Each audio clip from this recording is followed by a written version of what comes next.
Good morning, ladies and gentlemen. Happy Tuesday. It is January 28th, and my name is Kyle Evans. Do I have a message for you today, guys? As we know, we have been working on being learning based. I mean, that's something that we're always in the pursuit of.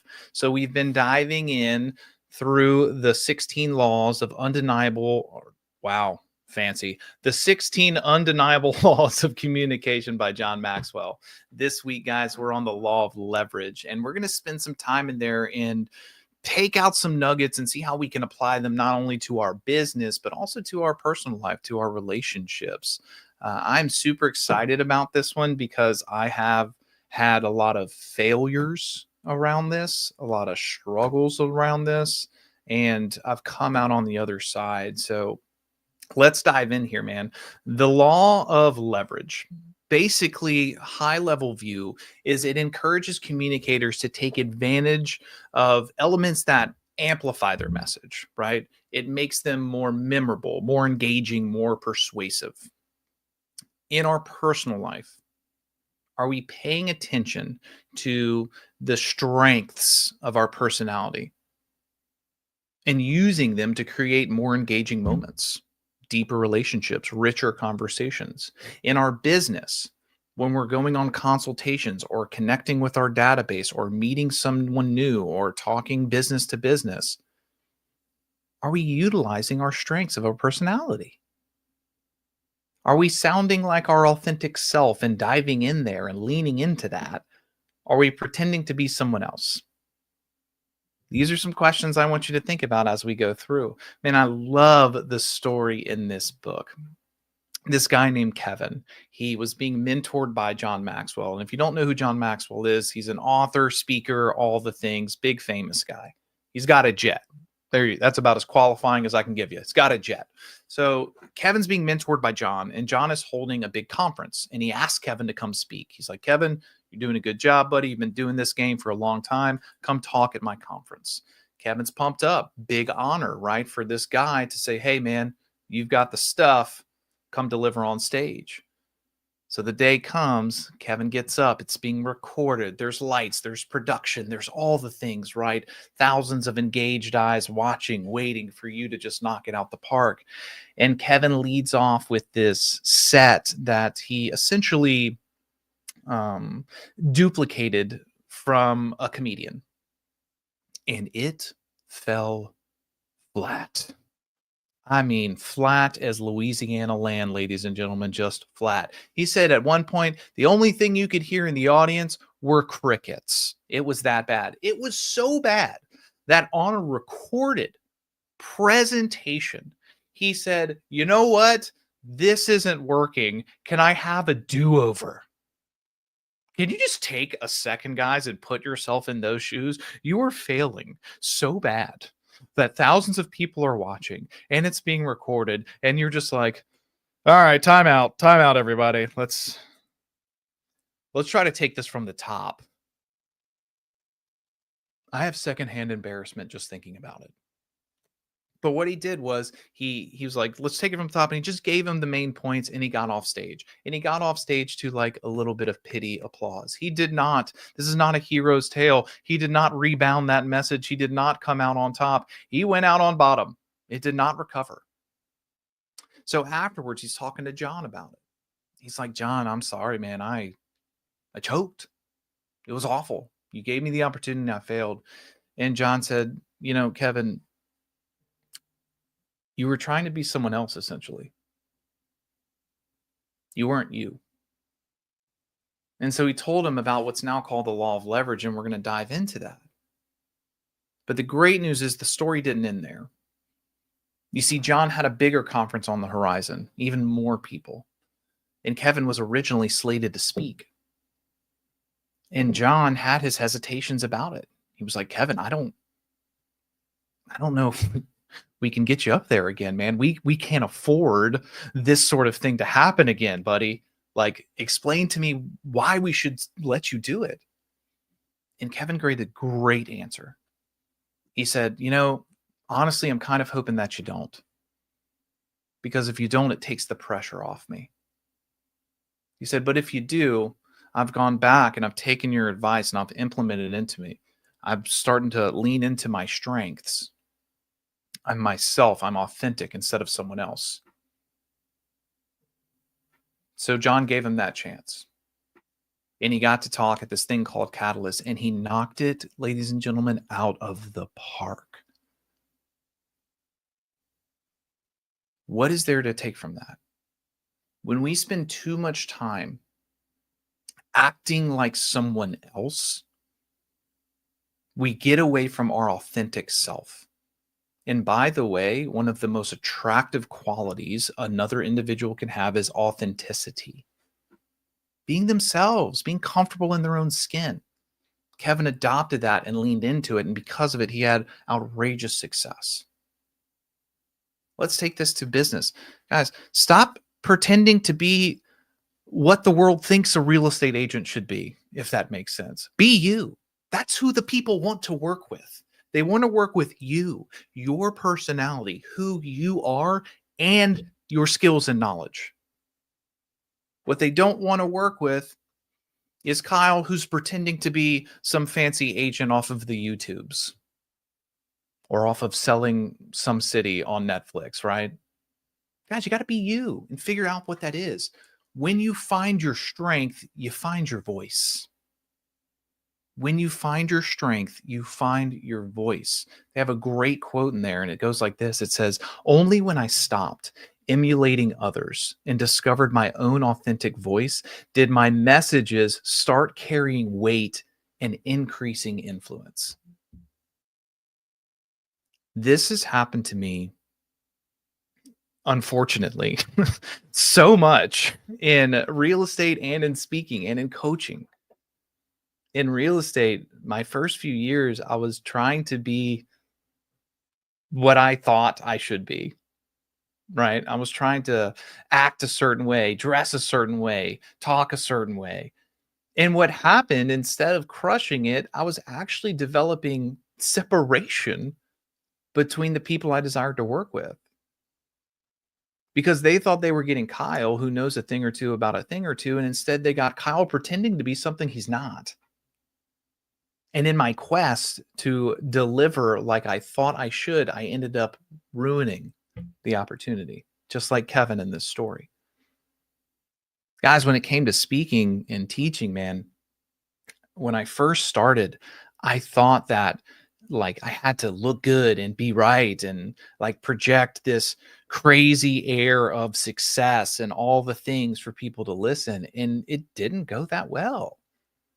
It didn't. It went okay, but it wasn't great. It wasn't taking it to the next level. I'll never forget this piece of advice, or I don't know if it was advice, more like feedback. David Huffaker, shout out, "You've wounded me," and I've always remembered it ever to this day. Love you, buddy. And it was great. It served me completely well. I was doing Train the Trainer Advanced, and I went and just delivered, just bam, crushed this set, and I'm getting this great feedback, all these things. Oh, great job, great job, great job. And then David Huffaker goes, it was great. And I don't know, man. I felt like you were doing the set like you thought a bold coach should act, as opposed to just being yourself who's a bold coach. Dang. And the funny thing was, he was right. He was right. Was there air of authenticity? Sure. Was there air of emotion and connection? Sure. But was it the best I could because I was being my true self? No, I wasn't. And so I took that to heart, man. And so now I have really leaned into who I am and what I have to offer. And is that being Gary Keller, the $1 billion man? No, it's not. I've said this before on the show, and I'll say it again, man. I'm not everybody's cup of tea, but I'm somebody's bowl of gumbo. And that is the key. I want you to go out and be the best you possible, because when you are the best you possible in the authentic, words are hard today, authentic self, those people are going to come to you. Those people are going to naturally attract to you in your database, in other business owners, in your community. So we need to find our strengths and then find our voice and our authentic self. And they have this great quote. It says, until you make peace with who you are, you'll never be content with what you have. Until you make peace with who you are, you'll never be content with what you have. Guys, it's that simple and it's that hard. He talks about leveraging your strengths as he goes on. He says, leverage strengths that best help you connect. And he breaks it down into 4 strengths. And I love these 4 strengths. And they all start with H. So write them down, take a mental note of them. Number 1 is heart. Is that your strength? And when he says heart, he means emotional connection, vulnerability, being open. Are you authentic? Are you real? Are you like, this is me? Take it or leave it. I have nothing to hide. This is who I am. Do you connect that way? See, that is what Kevin ended up learning was his superpower. Heart. The next one is help.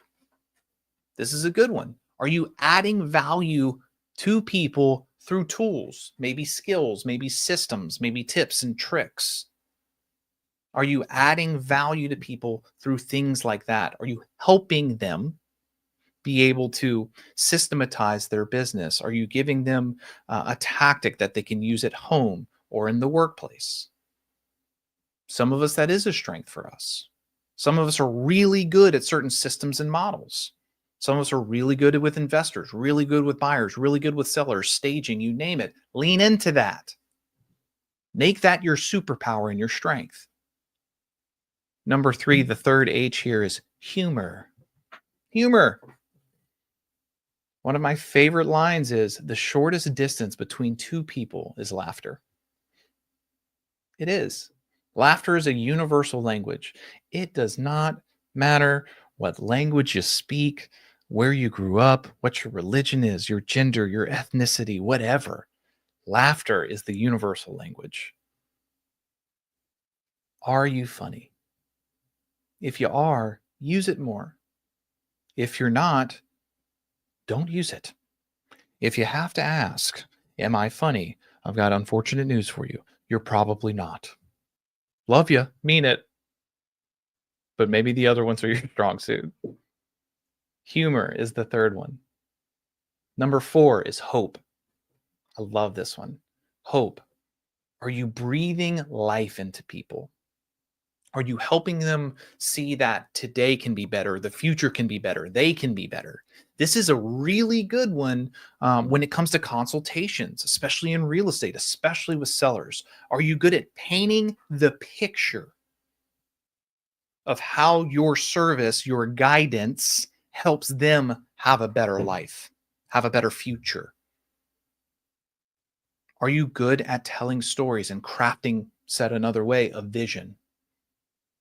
So the 4 ones here: heart, emotional connection, help, helping people with skills, tools, tips, tricks, humor. Are you funny? Laughter is the universal language. And number 4, hope, breathing life into people, painting a picture. Are all of them you? Maybe. Whichever one resonates with you, start to apply it more inside of your personal relationships, inside of your business relationships. And he gave some questions to ask if you're sitting there like, hey, man, I'm not sure which one is exactly me yet. So here's some great questions.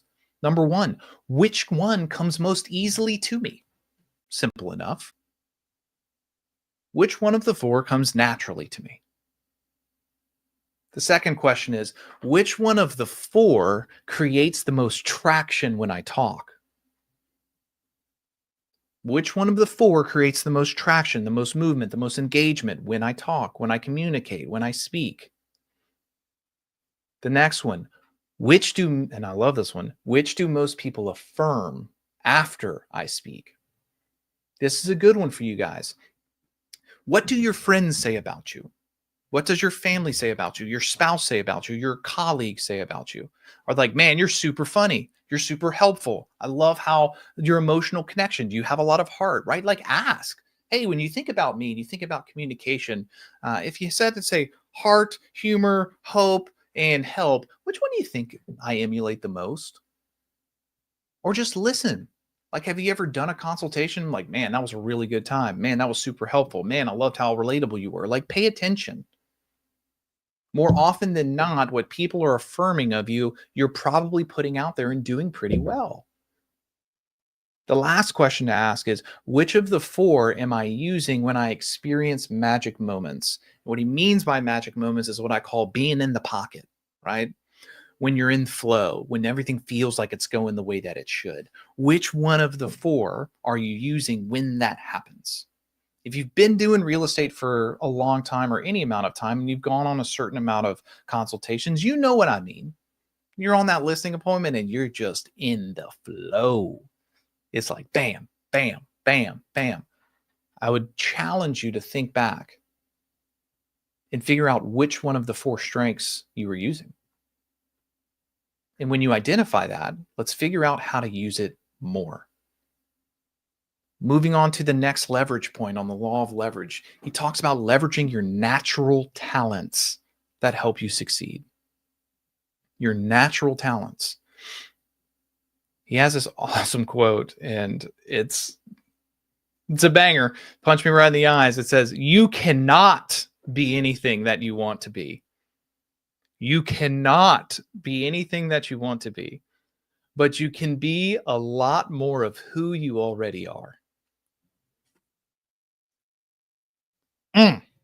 You can be a lot more of who you already are, your natural strength, leaning into that. You see, I'm the person who is pretty self-aware. I know what my strengths are and I know what my weaknesses are. And instead of spending a ton of time trying to make a weakness mediocre, I spend a ton of time trying to make my strengths as strong as possible. Inside of my business, I leverage out my weaknesses so I can dive more into my strengths.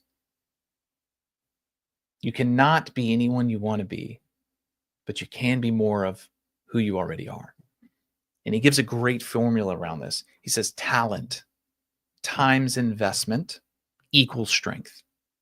Talent times investment equals strength. Talent, what you naturally have. What are your skill set? What are you good at? Times investment. What he means by investment is how much time on task are you spending on it? How many reps do you have? How many times have you thought about it, mapped it out, gotten better at it? When you take your natural talent and you take, said another way, practice, intentional practice, it builds your strength and it builds it stronger.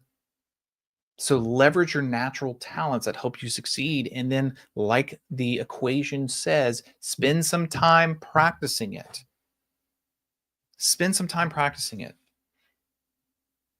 One of the reasons that I can do what I do is because I spend so much time when there are no eyes on me practicing, working on my craft.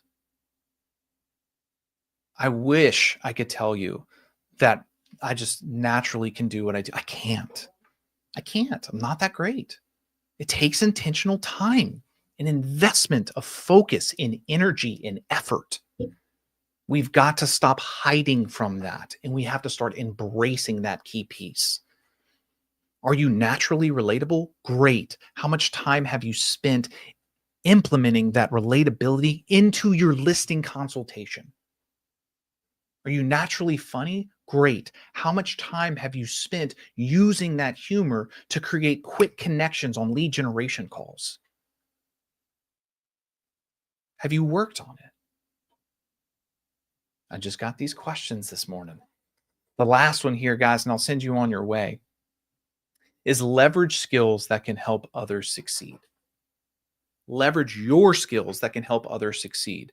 So knowing your strength, right? Knowing your natural talents, and then figuring out how you can use those to help other people succeed, hit their goals, sell their home, get into a home, build an investment portfolio, connect with your community. So it doesn't just stop at the awareness of knowing what your strength is. It doesn't just stop at building that strength up. You also have to figure out how you can implement that strength to help other people succeed. Guys, this is the law of leverage. understanding your leverage, understanding your strengths, and knowing how and when to use them. Ladies and gentlemen, boys and girls, I trust this was a good Tuesday. I had a blast doing it, and always a blast letting you guys know about my failures in the past and how I overcame them. I cannot wait to see you tomorrow, man. Marcus is back in the studio with us. Guys, go have a great Tuesday. If you need me, let me know. Family reunions right around the block, so I trust that you guys are getting your tickets. Guys, Bold is coming. Go get in a Bold room near you. Even if it's not near you, go drive. Maybe it's called referral opportunities. Other than that, man, I'll let you go have a great Tuesday. I will see you tomorrow.